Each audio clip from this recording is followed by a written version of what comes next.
Assalamualaikum warahmatullahi wabarakatuh. Perkenalkan, nama saya Sarul Gunawan dari Teknologi Pendidikan, Fakultas Ilmu Pendidikan, Universitas Negeri Makassar. Kali ini saya ingin membahas tentang prinsip-prinsip hukum perkembangan. Ciri-ciri perkembangan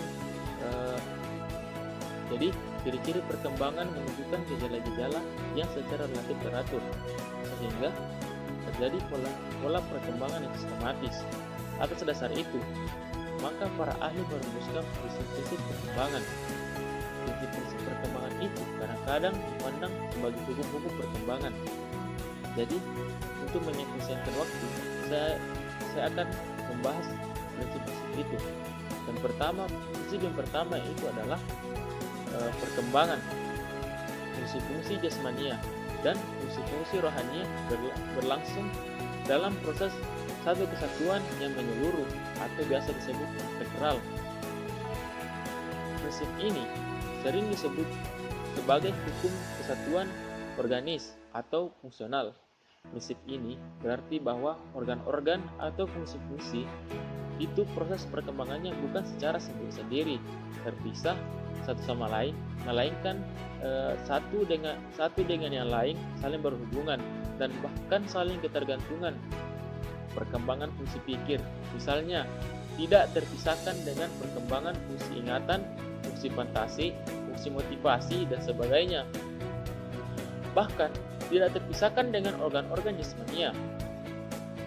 Kemudian, prinsip yang kedua yaitu setiap individual mempunyai kecepatan sendiri-sendiri dalam perkembangannya. Jadi, di prinsip ini mengandung maksud bahwa perkembangan antara sejumlah anak tidaklah sama. Belum tentu sama pula tingkat perkembangannya yang dicapai pada suatu saat tertentu, baik pola perkembangan seluruhnya maupun dalam aspek tertentu dari perkembangan itu. Dengan kata lain, biasa terdapat perbedaan individual dalam proses perkembangan anak-anak. Ini juga disebut dengan hukum tempo perkembangan.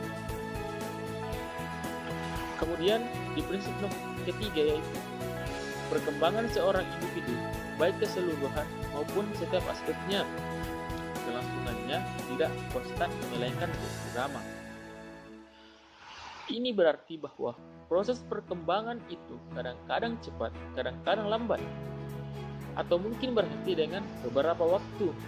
Perkembangan kemampuan berbicara sebagai suatu bentuk perkembangan, misalnya pada suatu saat memperoleh kata-kata baru beserta pengertiannya dalam waktu yang singkat, pada saat yang lain sebaliknya dalam waktu yang lebih lama hanya mendapat penambahan sedikit ataupun tidak mendapat kosakata yang lain lagi. Prinsip ini juga disebut dengan hukum irama atau ritme perkembangan. Kemudian di prinsip keempat yaitu proses perkembangan mengikuti pola tertentu. Jadi di prinsip ini menjelaskan bahwa prinsip ini menyatakan bahwa setiap aspek perkembangan kelangsungan mengikuti aturan yang relatif tetap sesuai dengan perkembangan itu sendiri. Misalnya, perkembangan kecakapan berjalan mulai dari berdiri sambil berpegangan, selanjutnya berdiri tanpa berpegangan, melangkah sambil jatuh sampai melangkah dan berjalan dengan baik atau berjalan dengan normal. Perkenalkan, nama saya Ruswandi. Saya akan melanjutkan prinsip-prinsip atau hukum perkembangan. Yang kelima, proses perkembangan berlangsung secara berkesinambungan. Nah, pada prinsip ini berarti apa yang sudah dicapai pada saat-saat yang lalu merupakan bagian yang tak bisa terpisahkan dengan bagian-bagian sebelumnya. Nah, yang keenam, antara aspek perkembangan dengan aspek yang lain saling berkaitan atau saling berkolerasi secara bermakna. Nah, dari prinsip yang keenam ini berarti setiap perkembangan yang ada pada diri manusia seperti perkembangan fisik maupun perkembangan mental saling berkaitan atau saling berkolerasi. Nah, yang ketujuh, perkembangan berlangsung dari pola-pola yang bersifat umum menuju pola-pola yang bersifat khusus.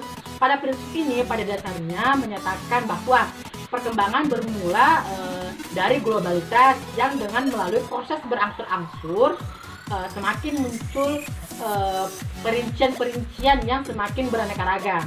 Kemudian prinsip-prinsip atau hukum perkembangan tersebut sejalan dengan pendapat Kasiram 1993 26-27 yang pada garis besar peristiwa perkembangan itu mengikuti prinsip-prinsip perkembangan, yang salah satunya yaitu perkembangan itu mengikuti pola-pola tertentu dan berlangsung secara teratur. Pertumbuhan dan perkembangan tidak terjadi secara tiba-tiba, tetapi berlangsung secara berangsur-angsur, secara teratur dan terus-menerus.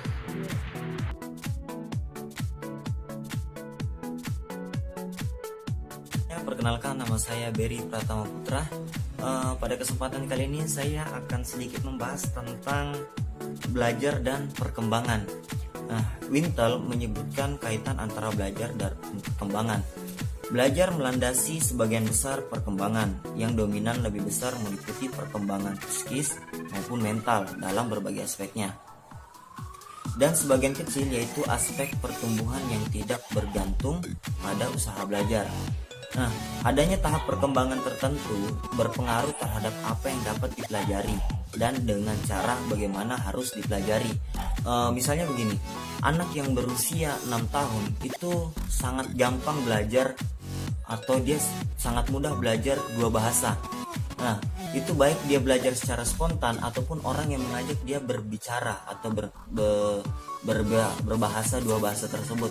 Sementara anak yang berusia 12 tahun meskipun melalui pendidikan formal itu mereka tetap akan menemui kesulitan dalam mempelajari bahasa yang asing baginya, berbeda dengan hal anak-anak yang sudah sejak dini atau sejak belia mereka sudah terbiasa dengan bahasa tersebut. Belajar dan perkembangan merupakan 2 hal yang saling berkaitan satu sama lain dan saling mendukung. Belajar dalam aspek perkembangan berarti usaha yang dilakukan untuk mencapai tahapan-tahapan menuju arah kematangan dalam perkembangan seorang individu. Sementara perkembangan dalam aspek belajar merupakan proses berlangsungnya perubahan dalam diri seseorang yang dimana untuk membawa penyempurnaan dalam kepribadiannya.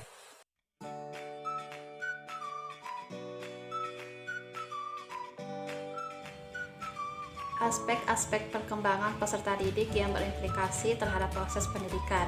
Yang pertama, implikasi perkembangan biologis dan perseptual. Secara fisik, anak usia sekolah dasar memiliki karakteristik tersendiri yang berbeda dalam kondisi fisik sebelum dan sesudahnya.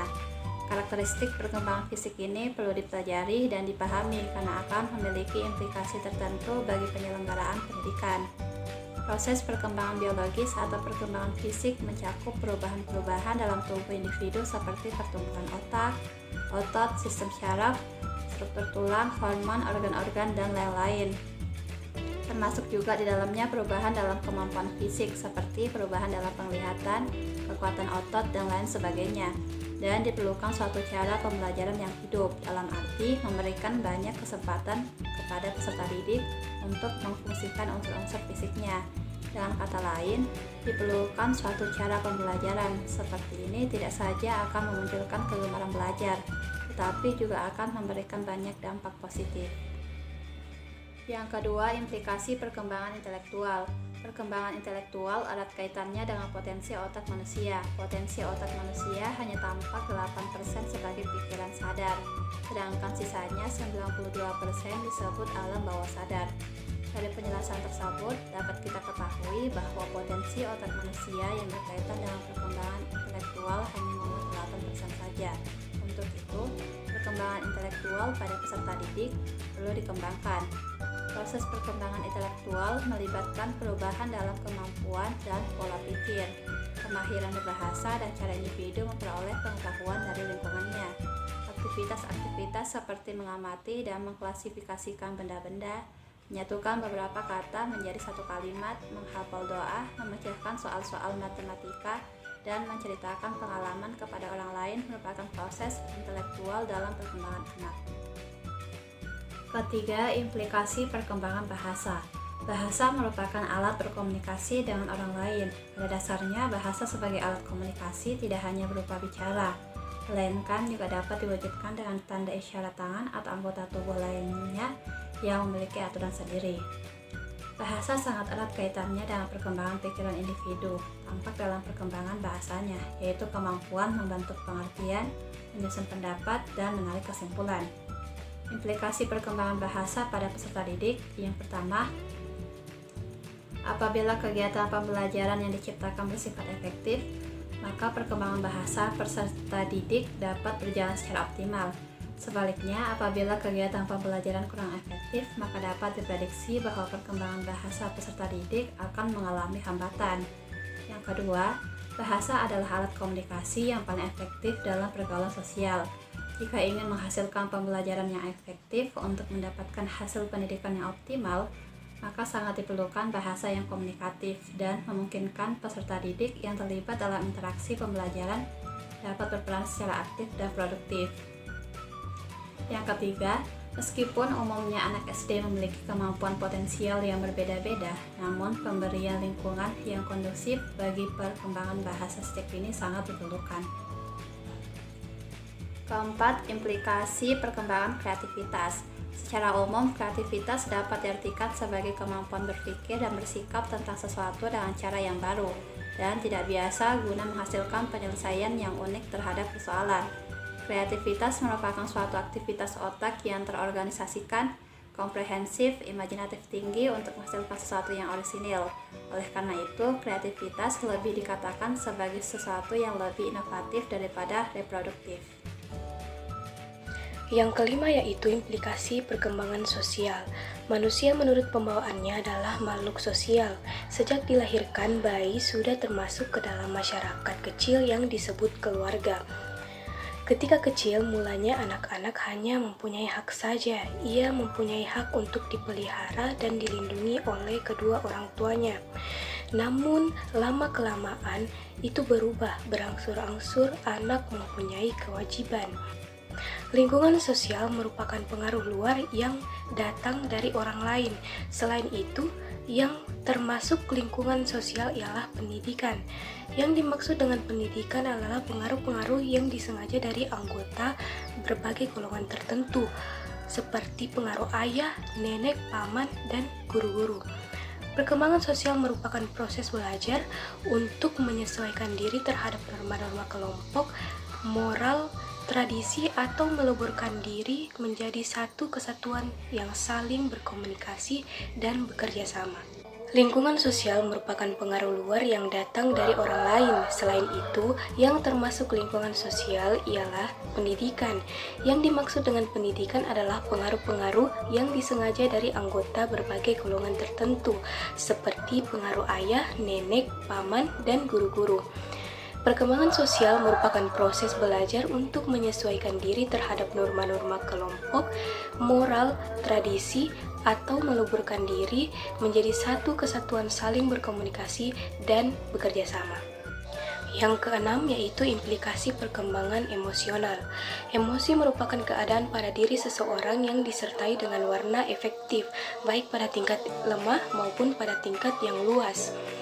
Contoh tentang pengaruh perkembangan emosi terhadap perilaku individu dalam pembelajaran diantaranya adalah memperkuat dan memperlemah semangat apabila timbul rasa senang atau kecewa atas hasil belajar yang dicapai, menghambat konsentrasi belajar apabila sedang mengalami ketegangan emosi, mengganggu penyesuaian sosial apabila terjadi rasa cemburu dan iri hati. Suasana emosional yang dialami individu semasa kecil akan mempengaruhi sikapnya di kemudian hari. Emosi mempengaruhi cara belajar anak, yaitu menyiapkan tubuh untuk melakukan tindakan. Reaksi emosional apabila diulang-ulang akan berkembang menjadi kebiasaan. Emosi merupakan suatu bentuk komunikasi. Suasana emosional yang dialami individu semasa kecil akan mempengaruhi sifatnya di kemudian hari. Yang ketujuh ialah implikasi perkembangan moral. Moral bukan hanya memiliki arti bertingkah laku sopan dan berbakti kepada kedua orang tua saja, melainkan lebih luas dari itu. Selalu berkata jujur, bertindak konsekuen, bertanggung jawab, cinta bangsa dan sesama manusia, mengabdi kepada rakyat dan negara, berkemauan keras, perasaan halus, dan sebagainya, termasuk pula ke dalam moral yang perlu dikembangkan dan ditanamkan dalam hati dan sanubari anak-anak. Perkembangan moral anak dapat berlangsung yaitu melalui penanaman pengertian tentang tingkah laku yang baik atau buruk oleh orang tua dan gurunya. Dan yang terakhir atau yang ke-8 ialah implikasi perkembangan spiritual. Anak-anak sebenarnya telah memiliki dasar-dasar kemampuan spiritual yang dibawanya sejak lahir. Untuk mengembangkan kemampuan ini, pendidikan mempunyai peranan yang sangat penting. Oleh karena itu, untuk melahirkan manusia yang ber-EQ tinggi, dibutuhkan pendidikan yang tidak hanya berorientasi pada perkembangan aspek IQ dan SQ saja. Kecerdasan spiritual adalah kecerdasan untuk menghadapi dan memecahkan persoalan makna dan nilai yang menempatkan perilaku dan hidup manusia dalam konteks makna yang lebih luas dan kaya.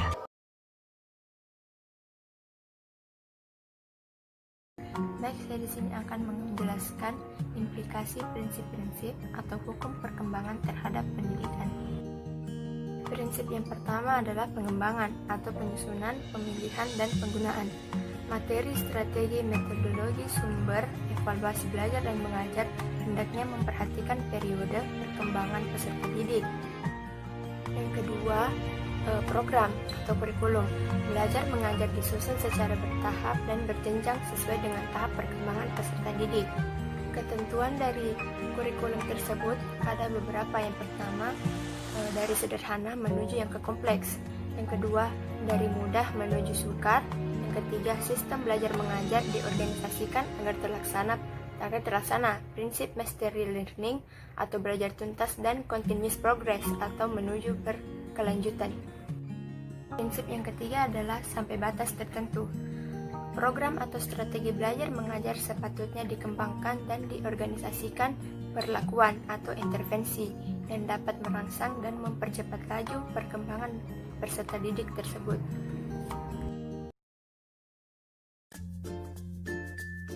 Assalamualaikum warahmatullahi wabarakatuh. Perkenalkan, saya Asnawati, orang tua dari Syahrul Gunawan. Kesan-kesan saya selama pandemi COVID terhadap anak saya yaitu selama wabah virus ini tentunya sangat bermanfaat karena di tengah wabah mewajibkan kita untuk mengikuti anjuran pemerintah yaitu belajar di rumah. Tetapi meskipun bermanfaat, ada juga kendala-kendala yaitu kuliah harus dilakukan secara online. Tetapi kendala yang dialami oleh Syahrul yaitu mengenai jaringan yang tidak memadai atau tidak lancar di daerah kami. Sehingga kadang ketika ada perkuliahannya dan tidak lancar jaringan membuat Syahrul tidak bisa ikut di perkuliahan karena terbengkalainya jaringan. Pesan saya kepada Syahrul, tetap semangat belajar meskipun kuliah online, dan tentunya di tengah pandemi ini harus jaga kesehatan dan yang paling penting tetap menjalankan ibadahnya. Demikian kesan dan pesan saya kepada anak saya Syahrul. Assalamualaikum warahmatullahi wabarakatuh. Untuk Rei, kesan dan pesannya dalam mengikuti kuliah online ya tingkatkan lagi dalam mencari ilmu dalam